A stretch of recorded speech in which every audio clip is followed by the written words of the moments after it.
Vous êtes un professionnel de santé et vous êtes susceptible, en cette qualité, de faire l'objet d'un contrôle de la part des caisses de sécurité sociale et principalement des caisses primaires d'assurance maladie.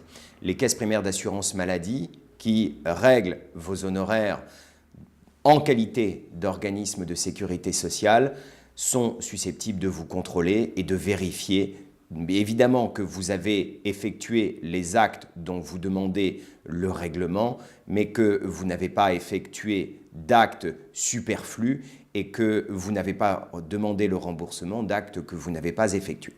Ces contrôles sont extrêmement courants maintenant. Toutes les professions médicales et paramédicales sont touchées. J'insiste sur le fait qu'il faut que vous soyez assisté dès le départ du contrôle par la caisse primaire d'assurance maladie.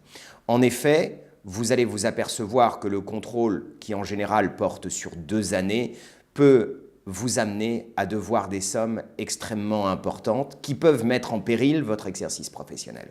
D'où la nécessité d'avoir un conseil à vos côtés pour éviter d'avoir une sanction trop importante ou de faire invalider une procédure qui ne respecte pas les règles qui doivent être mises en place pour l'opération du contrôle. Le contrôle de l'indu, c'est comme un contrôle URSSAF ou un contrôle fiscal. Il y a des règles de procédure qui doivent être respectées. Si elles ne sont pas respectées, on peut faire invalider le contrôle. C'est ce qui arrive d'ailleurs dans beaucoup de cas, dans la mesure où les caisses primaires d'assurance maladie ne sont pas encore habituées à la contestation des opérations de contrôle qu'elles effectuent.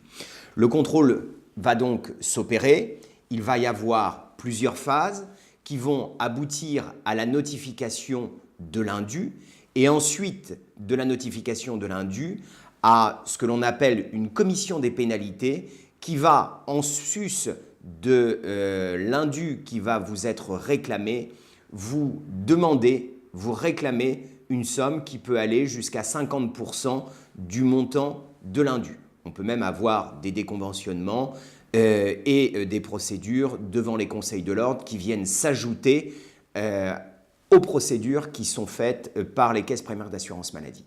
Donc, vous avez conscience que quand on fait l'addition de l'indu, de la commission des pénalités et éventuellement des sanctions ordinales, on s'aperçoit que ce type de contrôle n'est pas neutre et qu'il est essentiel de pouvoir être assisté.